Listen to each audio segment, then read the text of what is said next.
funeral tradition you won't believe.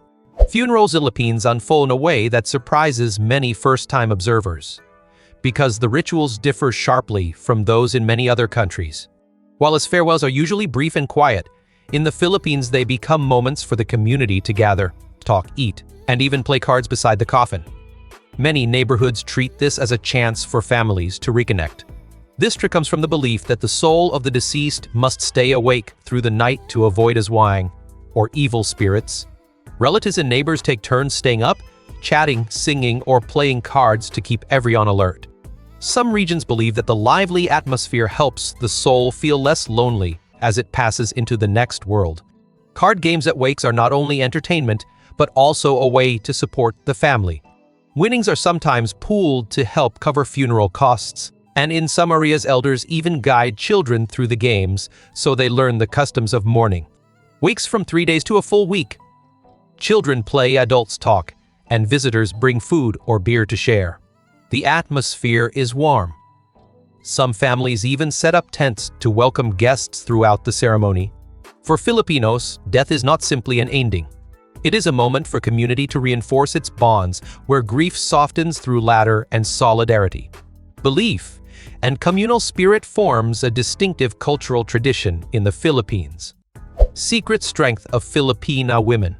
Women households. Women often take charge of managing finances, deciding where the family will live, and choosing their children's schools. Husbands commonly hand over entire income to their wives as a sign of trust, something uncommon in nearby countries like Laos or Cambodia. Even describe the Philippine family structure as matrifocal, meaning the mother holds the central role, a distinctive feature within Southeast Asia. According to the World Bank, more than half of Filipino women attend university and around 40% of corporate management roles are held by them, the highest rate in the region. The country had 2 female presidents, numerous female ministers, and frequently ranks among the top 20 nations worldwide for gender equality.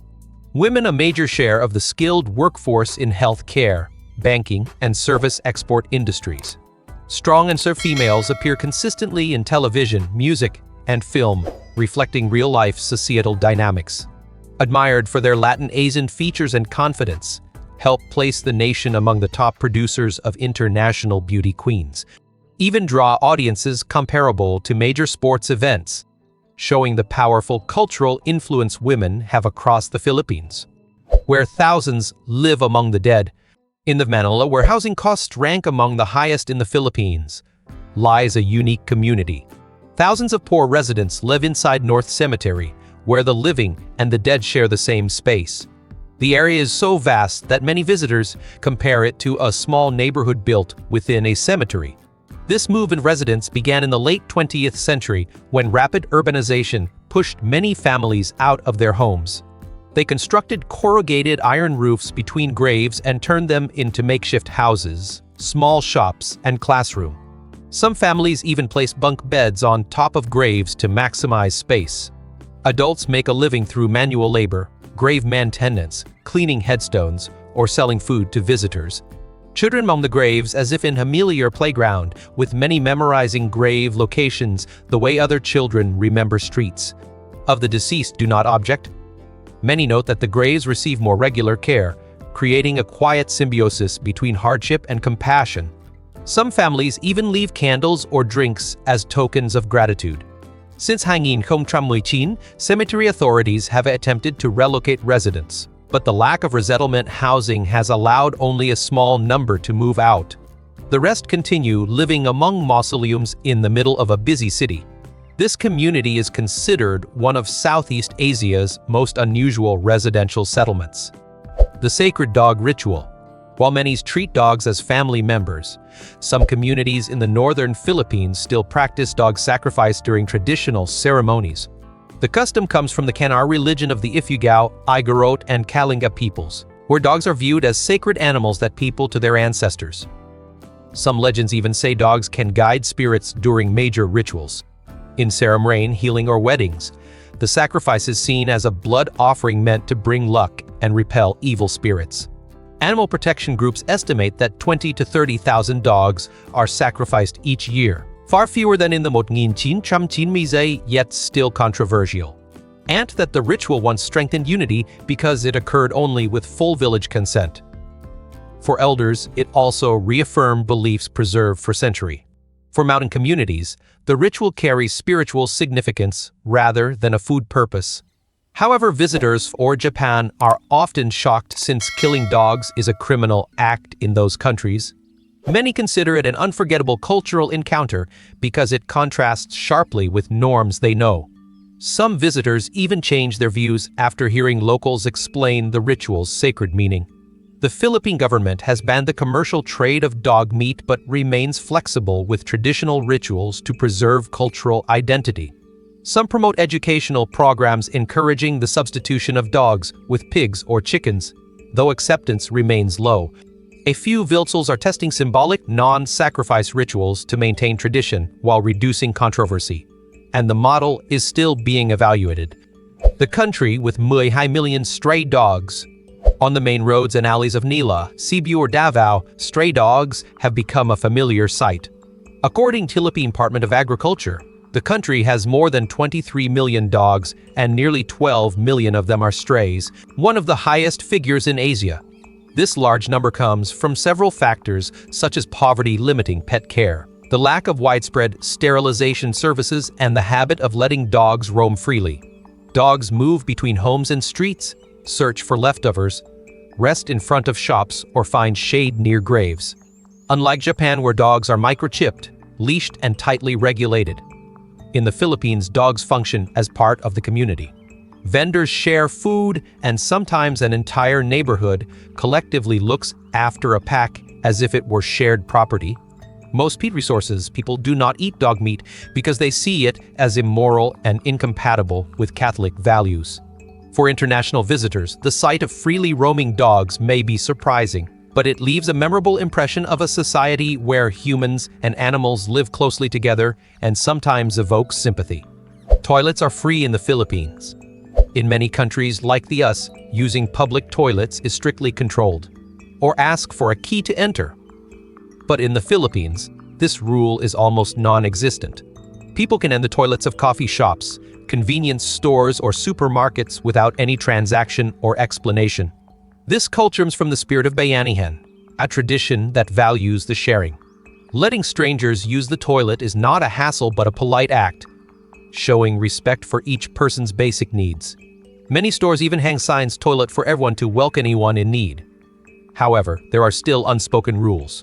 As a tourist, buying a bottle of water or a small snack is considered a subtle thank you. At some places, put up voluntary tip boxes for visitors to leave a few coins. These small actions reflect the Filipino culture of behavior that emphasizes politeness and gratitude. Jeepneys define Filipino culture. The most recognizable symbol on the streets of the Philippines is not a luxury car or a modern train, but the jeepney, the American military jeeps repurposed by the people after World War I. They were lengthened, fitted with wooden seats, covered in bright colors, and became the cheapest passenger vehicle in the country. Each jeepney is like a mobile work of art, with bright colors, images of saints, superheroes, or the driver's relatives. Drivers decorate themselves to tell their own story, expressing their personality in the midst of a crowded life. Despite being cramped and full of dust, jeepneys are still a symbol of simplicity and creativity. Strangers can chat, share news, or laugh together, something rarely seen in many modern cities. The jeepney modernization program is gradually replacing old vehicles with cleaner electric models, but lacking the familiar soul. Many worry that when the jeepney disappears, the memories of generations will also fade. Filipinos don't use toilet paper. For many visitors, using a toilet in the Philippines is an unforgettable experience. Here, water is used instead of toilet paper, and the most common item is the tabo, plastic cup placed next to a bucket of water in most toilets. This practice dates back to pre-colonial times when Tagalogs used water in ritual bathing to purify their bodies. The habit of using water carries both hygienic values and the concept of cleanliness from the root. Philip believed that water can wash away everything from dirt to negative energy. Washing with water shows respect for oneself, while using paper alone may be considered not clean enough. Toilets also represent a sense of community. Restaurants or offices, Toilets are often cleaned by everyone and use flush and clean their own areas as part of a collective responsibility. For international visitors, this distinction can sometimes be confusing. Many people are not used to using tabs or are surprised that toilet paper is not flushed down the toilet but instead thrown in the. Many people have had to adjust their habits to fit in with the local culture. Number 9, Philippines public bathing tradition. Bathing is not just a personal hygiene activity but also a communal one, especially in poor and rural areas. People go public taps, village wells, or roadside canals to wash away the dirt after a long day. In close communities, bathing in public is not seen as awkward, but rather shows openness and a spirit of sharing. Many families sit at a time for conversation, where children play and adults catch up on the news of the day. While this may come as a surprise to international visitors, for locals, it is a familiar part of life. Many visitors say that ladder under public taps is one of the warmest images they have encountered. Although urbanization has made this habit less common in cities, in many rural villages, the sight of people bathing under communal taps is still very common. People even set up temporary water tanks for communal use, reflecting the simple lifestyle and strong community spirit of Philippine villages. The country that never stops singing. Karaoke is not just a form of entertainment, but has become part of everyday cultural life. See the countryside, regardless of rich or poor, with just a microphone and a simple speaker. The neighborhood can sing together until late at night. Filipinos grow up surrounded by music. They sing in church and school, at festivals, and see singing as a way to express their emotions. Music helps them overcome difficulties and maintain optimism in the midst of life's many challenges. Singing every night is proof that joy still exists despite limited material conditions. A microphone is enough to connect strangers, because here everyone has the opportunity to sing without fear of being judged. The gap between age and status making meetings closer and warmer. However, the love of music sometimes causes controversy. The song My Way was once removed from the playlist of some karaoke bars because it led to conflicts, showing that music in the Philippines is not just for entertainment, but also carries cultural significance and pride. Karaoke is an unforgettable experience, where they can feel the optimism and enthusiasm of Filipinos. If one day this country stops singing, perhaps it will no longer be the Philippines we know. Philippine rice culture. In the Philippines, a meal is often considered incomplete without rice. Whether dried fish or even spaghetti, all are served with rice because for Filipinos, the flavor is only truly complete when there are white grains of rice on the plate as a foundation to support every dish. Rice has long transcended its role as the main ingredient to become the centerpiece of culinary culture. The concept of alam or savory dishes served with rice represents the spirit of sharing, as the whole family sits around the table and puts small portions into the bowl of rice in front of. Despite the growing popularity of fast food and diets, this habit is difficult to change. Bread or potatoes may replace it. But in the Philippines, rice is synonymous with warmth and family. Visitors quickly realize that many conversations begin with the question, "Have you eaten rice?" The question is not only about the meal, but also about caring. If there is one image that tells the story of Filipino joy and togetherness, it is the simple bowl of white rice that nourishes both the body and soul of this nation. Street foods only Filipinos dare to eat. From the crowded streets of Manila to the night markets of Cebu, Filipino street food opens up a world of colors and unforgettable flavors. Visitors are both curious and surprised to see balut or helmet, dishes that may shock but are a source of cultural pride for Filipinos. For them, this is not only a unique dish, but also a testament to the spirit of daring and the habit of utilizing every part of the. Many families also consider balut as a storytelling dish at gatherings.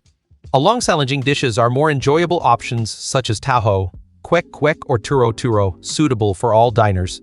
It is the combination of friendly dishes and dishes that go beyond the limits that makes Filipino street food unique. Stalls not only sell food but also serve as a community meeting place, where strangers can chat for a few sentences and become friends. While in us people go to bars to socialize, in the Philippines it happens right next to the fried food carts. Many markets even live music next to the stalls, adding to the lively dining experience.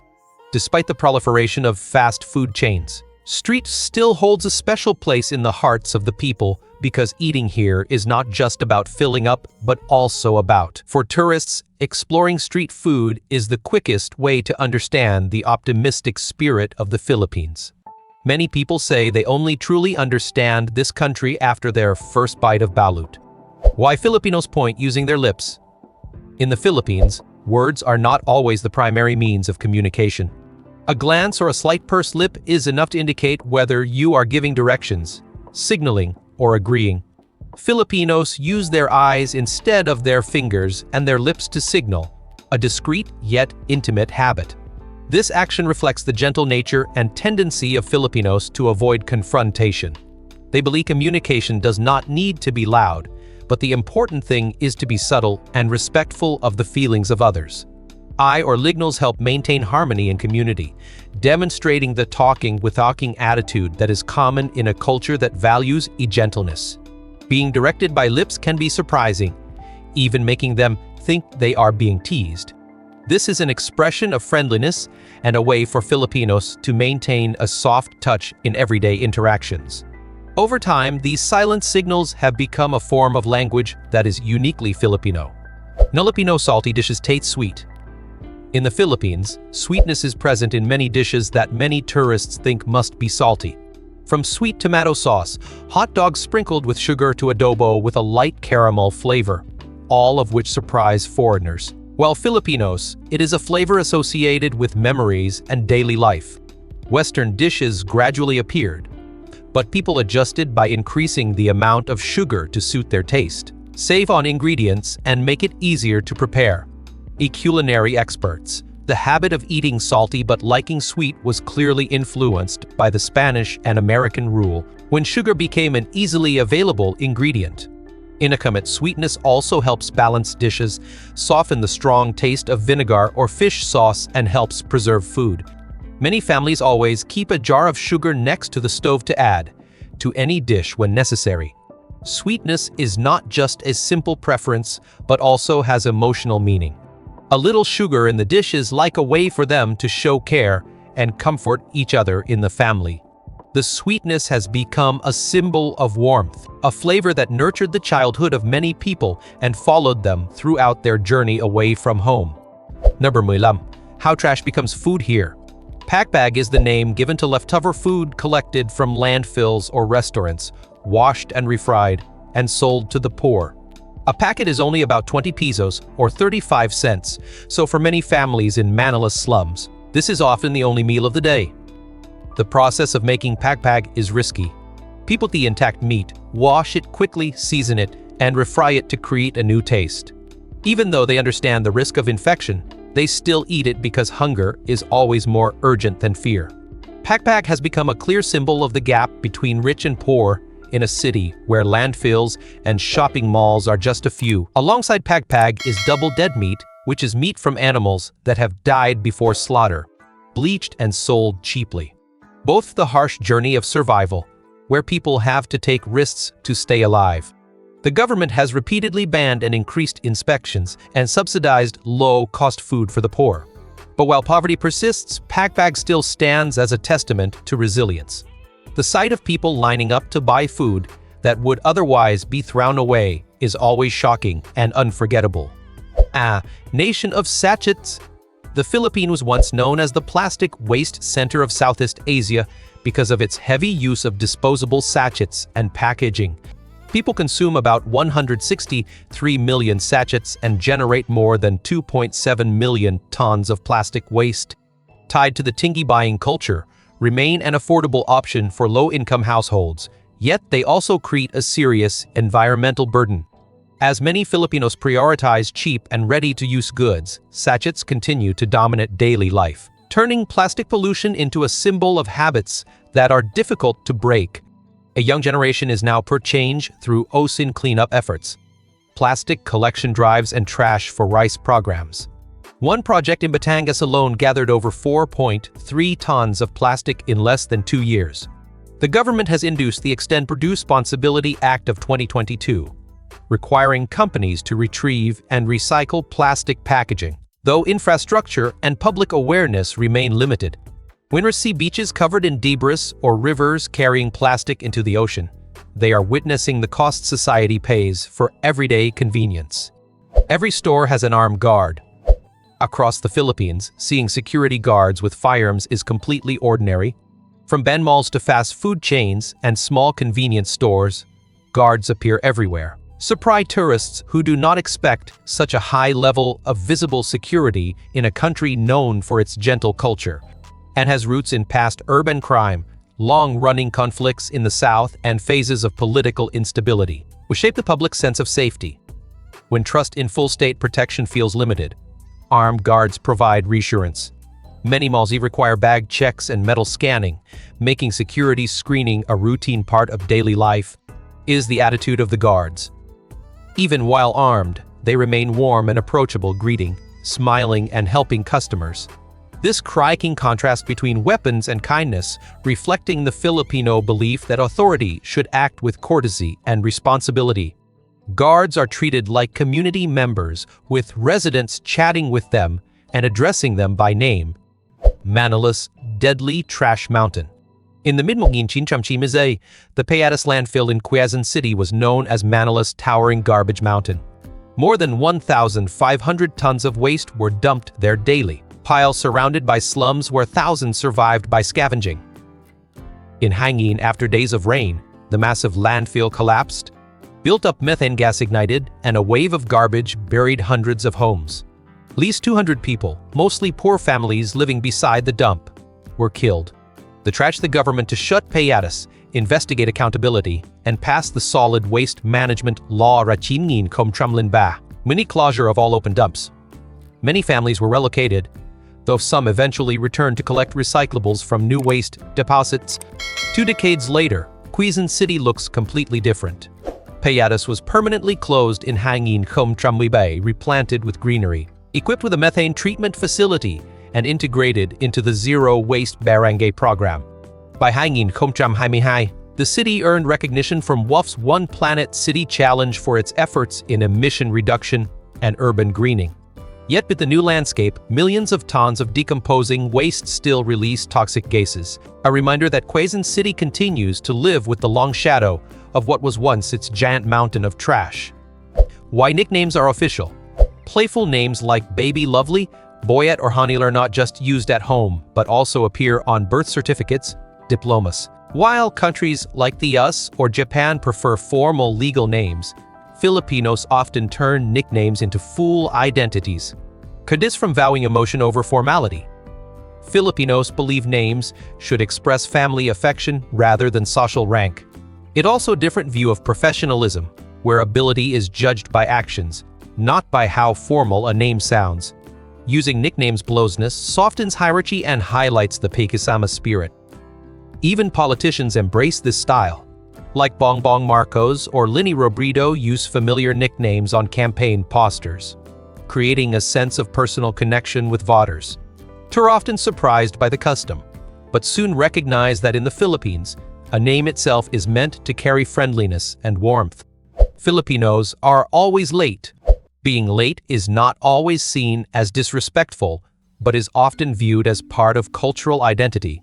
Filipino time refers to the habit of arriving 15 to 30 minutes late, rooted in an agricultural past when people followed the sun rather than the clock. Daily life moved with nature, so strict minute-by-minute timing was less important. Modernized, this habit evolved into a lifestyle that favors comfort over rigid schedules. While punchy in the US or Japan is tied to professionalism, in the Philippines, arriving a little late can be considered polite, extra time. Many community gatherings begin only when enough people have arrived rather than at a precise hour. Better Filipino trait, valuing harmony, prioritizing relationships, and placing emotions above time constraints. Yet society is slowly shifting. Ingin Komtramimot, the John Time campaign encouraged punctuality, and tech companies in Manila adopted digital timekeeping, creating a more punctual younger workforce, though many traditional communities maintain a relaxed rhythm. Filipino time is not simply lateness, but a reminder that in the Philippines, time serves people, not the other way around. The country, that never stops talking. Across its more than 7,600 islands, the Philippines has done something few expected. It has risen to become the world's top destination for call centers and outsourcing. The country has surpassed India to take the leading role in the global BPO sector. The industry now contributes nearly 8% of the nation's GDP, employs more than 1.4 million workers, and generates close to $30 billion a year, turning the Philippines into a major communication hub for the modern world. Filipinos excel in this field due to their clear, easy-to-follow English shaped by American influence, along with patience, politeness, and natural empathy. They remain composed even when handling difficult callers. Office towers in Manila, Cebu that were once quiet after dark now stay illuminated as hundreds of thousands of employees work through the night to answer inquiries, offer technical assistance, and support financial services. This global role reveals both the economic capability of the nation and the Filipino way of relating to others. Even during disruptions or unrest, workers maintain a gentle voice and a helpful tone. Each call becomes more than a task because it is a moment where the Philippines speaks to the world. It may be a small country, yet every night its voices travel across continents. Number Hami, where 5 forests become one. On island of Mindanao, the Hamitan Range Wildlife Sanctuary stretches for roughly 20 kilometers, covers close to 6,800 hectares and rises to an elevation of 1,637 meters. UNESCO granted it World Natural Heritage status in Hangin Born because it captures nearly every major ecosystem found in the Philippines, like a compact version of the country's natural world. Within this narrow span of land, Hamagutan holds 5 distinct forest types: lowland forests, mossy forests, deciduous forests, and unique dwarf montane forest. Changitude and climate create sharply contrasting scenes where towering ancient trees stand beside moss-covered forests no higher than a person's shoulder. The sanctuary protects more than 1,400 species, including 13 mammals, 141 bird species, and numerous endemic plants, such as the 1-meter-high bonsai forest, the Philippine eagle, and the rare Musa cebuana banana. At around 1,600 meters above sea level, stunted centuries-old trees continue to twist against cold winds, forming a landscape that feels delicate yet captivating. Overlooking the Davao Oriental Sea, visitors feel as if they are standing at the threshold between the living world and something otherworldly. If Hamagutan could speak, it would likely warn us about the delicate balance of nature that humanity is slowly disrupting. The Philippines' silent language of respect. In the Philippines, respect is not only expressed through words but also through behavior. When a young person bows down and places the hand of an elder on their forehead and says "Mano po," they are continuing a ritual of gratitude that has existed for generations. In a family-centered society, the way of addressing is also a way of connecting. Filipinos call strangers kia or ate, treating them as older siblings to expand the family circle to the community. This creates a sense of closeness, and no one is considered an outsider. They also avoid saying no directly, often respond softly, express themselves in a roundabout way, or remain silent to avoid offending the other person. This is not avoidance, but a priority of harmony in the spirit of pakikisama, where preserving feelings is more important than winning or losing in a conversation. That emphasize formality such as Japan or Korea, Filipino behavior is softer, friendlier, and gives a sense of respect but still warm. Nonhaimitu, Philippines Fortress Church. In the peaceful countryside of Ilolo, the limestone and coral-built Mayagao Church still stands out as a symbol of the Philippine faith. In Motngin Chintram Chinmiba, the structure was recognized by UNESCO as a World Heritage Site, making this small church a national architectural masterpiece. Completed in Motngin Baytram Chinmibay, the church was designed as a fortress to protect the community. Its nearly meter-thick walls and 2 large bell towers have protected villagers from attacks and many earthquakes in the central Philippines. The facade of the church depicts Saint Christopher carrying the child Jesus through a coconut forest. This work combines Spanish Baroque art with indigenous Visayas style, creating a vivid story of the intersection of faith and folk culture. Ilolo, Maya Church is not only a place of prayer, but also a memory for many generations. This is where important milestones in people's lives take place, from weddings, baptisms to emotional farewells. World's most mysterious mini volcano. In the middle of Batangas province and just a short drive from Manila, tall volcano appears as a paradox of nature. It is one world's lowest active volcanoes, standing at less than 400 meters high, but has the power to shake the entire Luzon region in just a few hours. What makes Tal unique is its unique mountain within a lake and lake within a mountain structure. The ancient supervolcano crater created Tal Lake, and in the middle of that water rose the current volcano. Right inside the volcano's heart is another small lake, giving Tal a three-tiered geological structure that is unique to any other place on the planet. Over the centuries, Tal has erupted more than 30 times. The most recent was in hangin Humtramhaimui, when ash fell as far as Manila and forced tens of thousands of residents to flee their homes.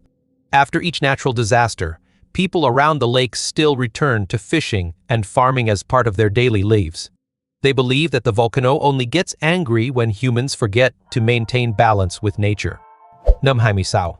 More than 100 earthquakes a day. The Philippines sits on the Pacific Ring of Fire, where more than 90% of global seismic activity occurs. Tectonic plates collide, making the country one of the most seismically active places in the world. There are 100 earthquakes a day, with only high bass strong enough to be felt. The hanging Humtramhaimui disaster in Bohol, a high-magnitude quake that killed more than 100 people and destroyed many historic structures, became a national turning point. Schools have held regular drills, and families are encouraged to prepare go bags with water, flashlights, radios, and medicine. Despite thousands of tremors each year, Filipinos do not live in fear. Children know the rule of Duvark. Cover hole and after each earthquake. Neighbors clean up, laugh, and sing together. In midst of turmoil, they choose resilience and optimism.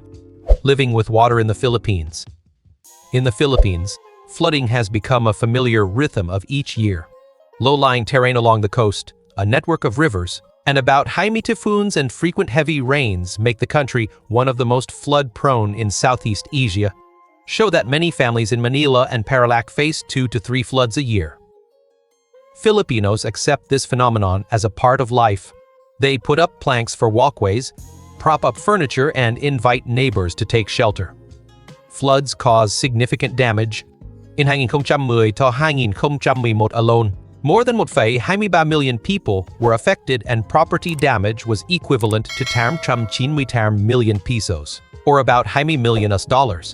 Part of the cause is an overloaded drainage system and garbage blocking the flow. However, the sight of people rowing makeshift boats on the asphalt or children playing in the rain creates an unforgettable impression. Some floating caves even spring up during high water days. The government has expanded early warning systems, risk zoning, and invested in flood control projects. But as climate change increases the intensity of rains and storms, floods return each season as a reminder that sometimes people have to live with water instead of trying to eliminate it. Nabarhamitarm, world's longest Christmas season. In Philippines, Christmas is more than just a holiday, it's the longest season in the world. People start decorating, playing music and hanging lights in September, and the joy lasts until early January. The last 4 months of the year, September to December, are affectionately known as the Burr months, when the whole country is filled with the sounds of silent night and the smell of Noche Buena, a baked rice cake. The most recognizable symbol of the holiday season is the parol, a glowing star-shaped lantern that symbolizes light and hope. Each parol is handcrafted from bamboo, cellophane, and sometimes even faith, the belief that whether poor or rich, God's light always shines on the home. Millions attend Simbang Gabi, a series of 9 consecutive early morning masses. Philip believed that whoever completes all 9 masses will be granted a wish, not a luxury, but health, love, and peace for the family. For international visitors, Christmas in the Philippines is a magical experience. From small villages to big cities, children caroling from house to house, adults sharing meals with their neighbors.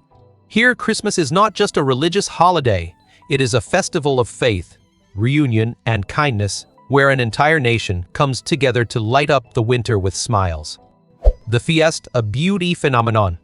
Few things bring out the jubilant atmosphere like fiestas that take place throughout the year. The vibrant drum beats, bustling dances, and the smell of food wafting through the streets. What people look forward to most is not the fireworks or the grand parade, but the village beauty pageant. Beauty pageants are not just about beauty, but also a profound cultural symbol. From schools to residential areas, the beauty pageant stage is always a place where the community gathers together. The crowned person not only wins the pageant, but also becomes a representative of the pride and aspirations of the people in their area.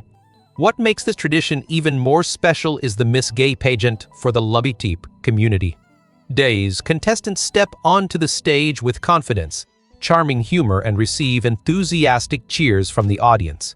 The Filipino love for beauty queens is not an extravagant thing, but a reflection of how they find joy and beauty in everyday life. Tourists instantly belong in the Philippines. Perhaps no other place in Asia is as easy for tourists to integrate as the Philippines. From the first time you set foot, you will feel a sense of familiarity, not only because of the landscape. Here, a smile, a nod, or a "Hi, ma'am, sir" is enough to turn a stranger into a friend. Filipino hospitality is expressed through the little things, sharing even a mlug directions or inviting a friend to eat, because they believe that joy is only complete when shared. Helping others is not a courtesy, but an instinct. The Philippines is truly a world of upside-down surprises, isn't it? If you find video interesting, don't forget to like, subscribe, and share it with your friends. Which fact impressed you the most, or which country would you like to explore next? Leave a comment below and see you on the next adventure.